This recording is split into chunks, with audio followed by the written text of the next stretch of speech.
Phan lê lê dây sông phiêu tê sar tu u tu bồi bi mà mùi sang keng a ser mi mi nung kham tình a boy to dan tu chua ta hi velay a kan sining rong a chua chang Phan mi ha la an sa a sang mi Phan am thian thang thơ si se a to mi na na hi vo lei dei na ren na le cha se an ti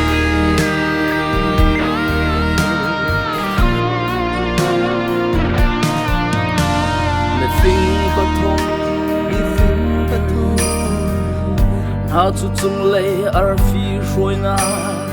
so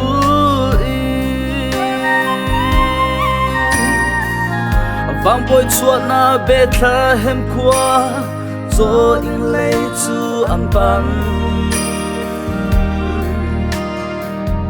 Allah song chu chua in pe im an bia nang le cây gió ngày chung pe in bia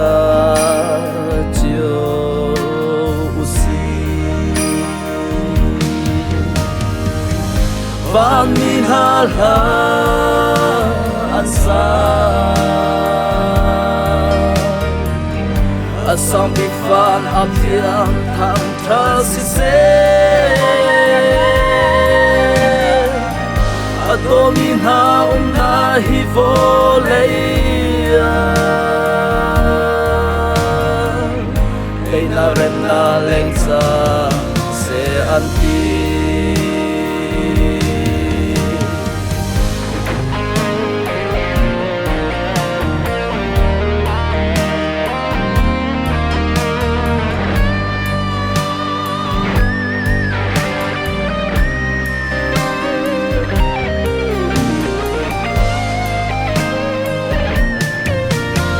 sung san na ser tu ngay tu pe tu u tu bồi bi nau ta bim hung thim in kan cha ara chua chang e ngay cha lung koi mi na lo mu si ni hin a e kan cha luat na khua a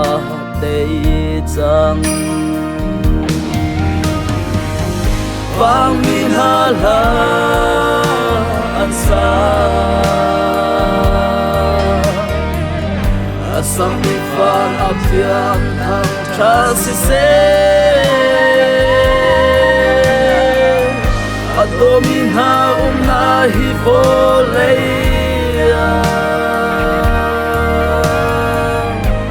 na ren na leng sa